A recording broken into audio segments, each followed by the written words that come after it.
نحمدہ ونصلی علی رسول الکریم۔ می انتہائی معزز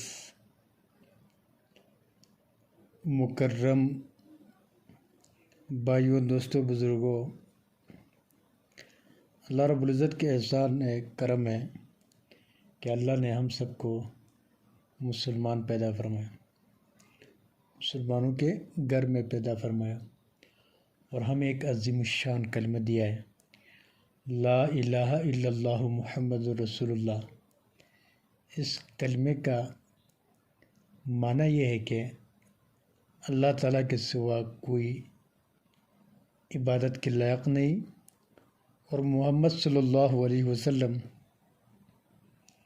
اللہ رب العزت کا آخری نبی ہے۔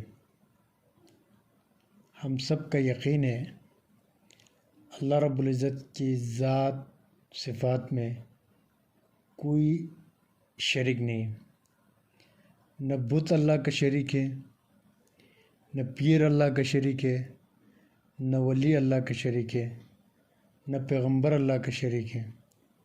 اللہ وحدہ لا شریک لہ ہے۔ اللہ رب العزت خود قرآن میں سورۃ اخلاص میں فرما رہے ہیں، قل هو اللہ احد اللہ الصمد لم یلد ولم یولد ولم یکن لہ کفوا احد۔ سورۃ اخلاص میں خالص توحید کے ذکر ہے۔ ایک تو اللہ رب العزت واحد ہے، اکیلا ہے، مطلب اللہ کے ساتھ دوسرا کوئی چیز کسی بھی صفت میں اللہ کا شریک نہیں ہے۔ اللہ وحدہ ہے، اکیلا ہے۔ دوسرا اللہ رب العزت اللہ الصمد بے نیاز ہے۔ بے نیاز کا مطلب صحیح یہی ہے کہ اللہ رب العزت نے مخلوقات کو پیدا کیا ہے، یہ اگر سب کے سب ہلاک ہوئے پھر بھی اللہ کو پرواہ نہیں۔ اگر یہ سب کے سب دیندار ہو پھر بھی اللہ رب العزت کی ذات کے لیے ان کی دینداری کی کوئی ضرورت نہیں۔ اللہ رب العزت عزت والا ذات ہے، اس کی عزت پہلے سے ہے۔ اگر یہ سب گناہ گار ہو پھر بھی اللہ رب العزت کی ذات میں کوئی تغیر نہیں آ سکتی۔ اللہ رب العزت وہی شان میں ہے، اللہ رب العزت شان میں ہے۔ اللہ رب العزت کی نہ بیٹی ہے نہ بیٹا ہے، نہ اللہ رب العزت کی بیوی ہے، نہ اللہ رب العزت کسی سے پیدا ہوا ہے، نہ اللہ رب العزت سے کوئی شخص بیٹی بیٹا پیدا ہوا ہے۔ یہ ہم سب کی عقیدہ ہے۔ اور اللہ رب العزت نے انبیاء کو بھیجا ہے۔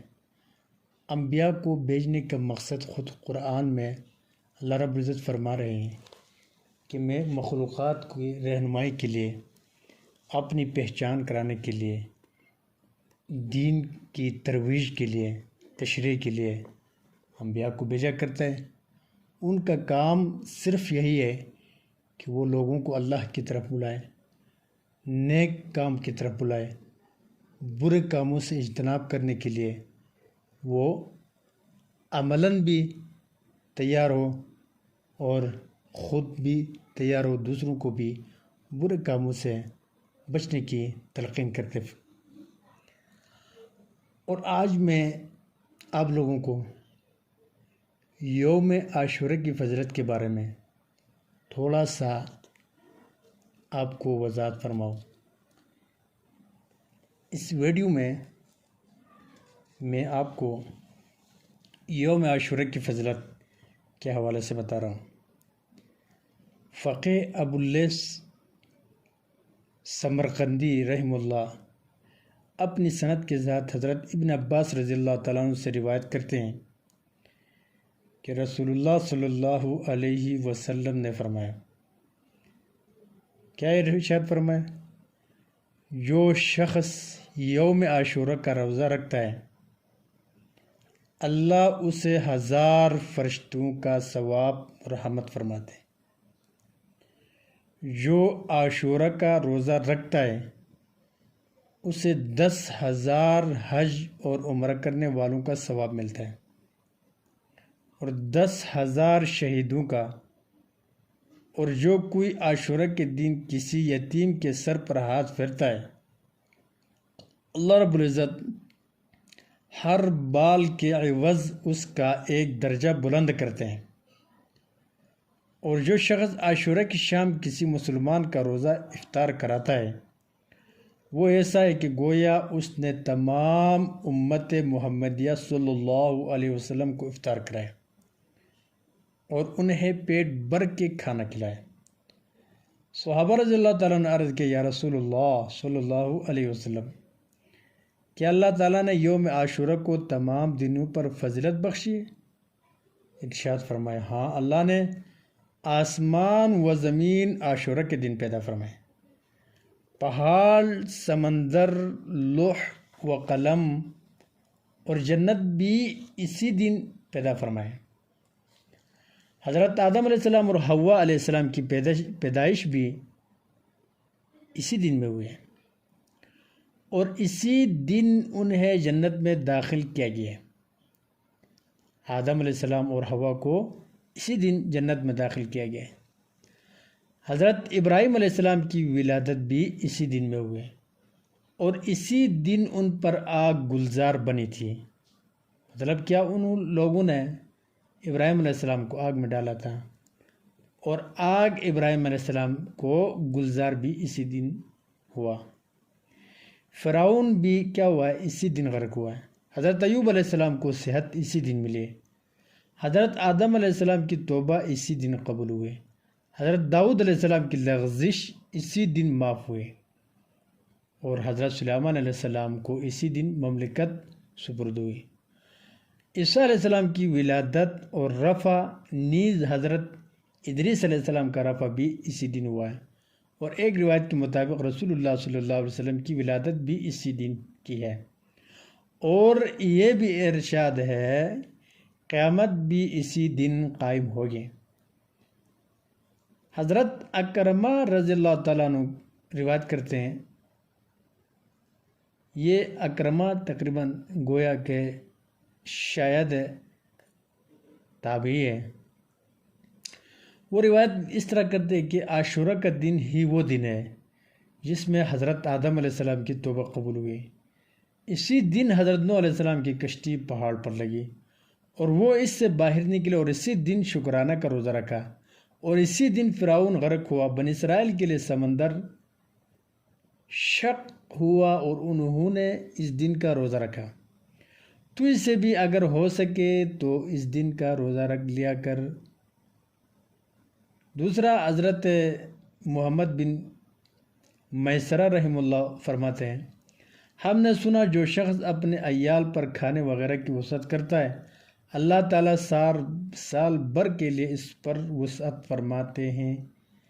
اور سفیان رحمہ اللہ تعالیٰ نے بھی فرمایا کرتے ہیں کہ ہم نے اس کا تجربہ کیا اور صحیح پایا۔ ابن عباس رضی اللہ تعالیٰ عنہ فرماتے ہیں کہ رسول اللہ صلی اللہ علیہ وسلم مدینہ طیبہ تشریف لائے اور دیکھا کہ یہود عاشورہ کے دن روزہ رکھتے ہیں۔ آپ نے وجہ پوچھی تو وہ کہنے لگے اللہ نے اس دن حضرت موسیٰ علیہ السلام اور ان کی قوم کو فرعون کے مقابلہ میں کامیابی عطا فرمائی تھی، لہٰذا ہم بھی اس کی تعظیم میں روزہ رکھتے ہیں۔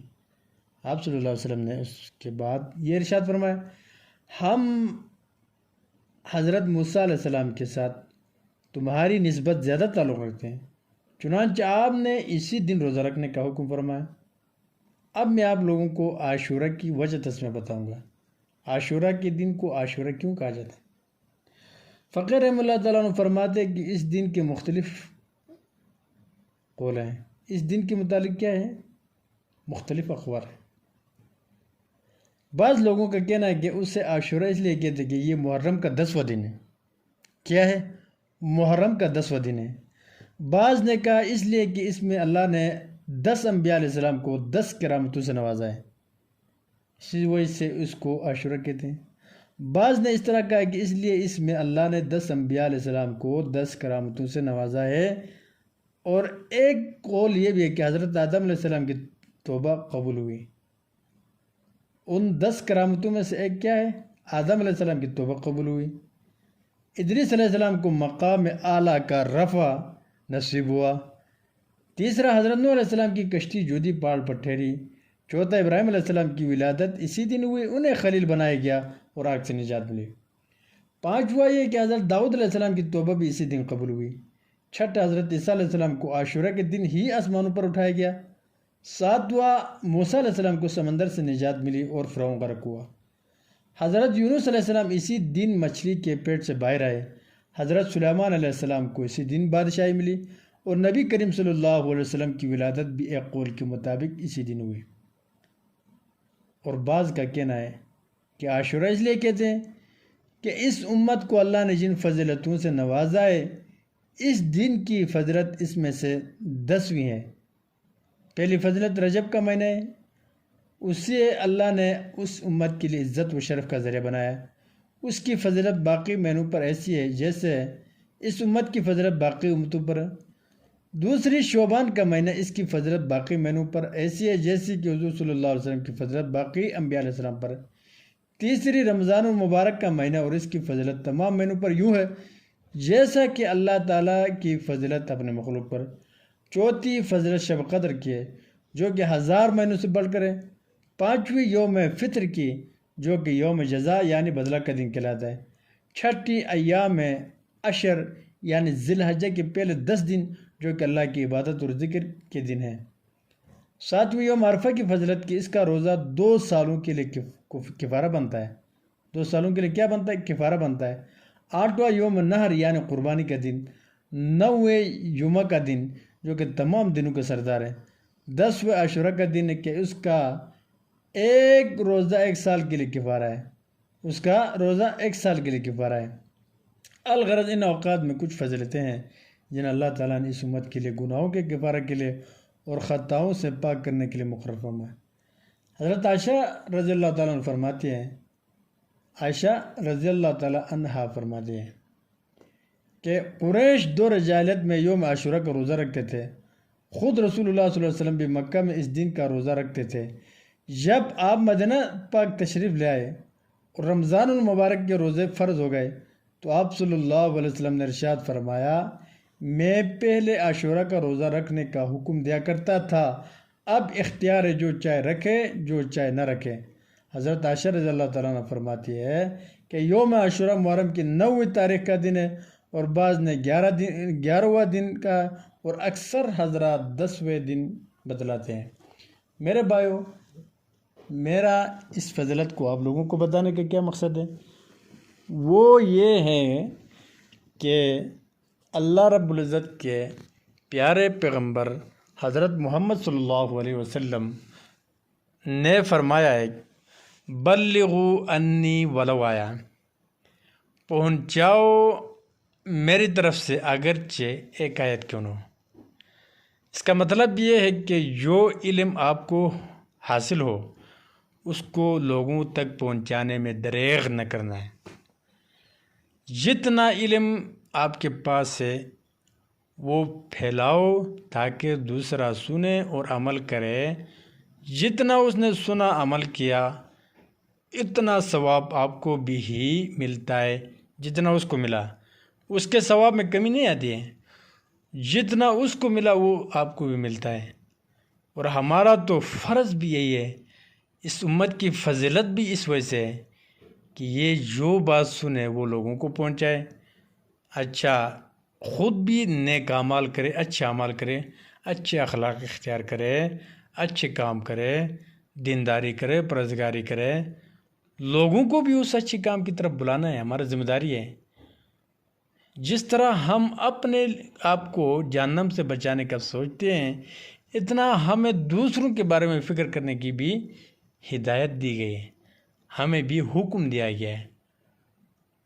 تو میں زیادہ تفصیل بھی نہیں جاؤں، اتنا کافی ہے۔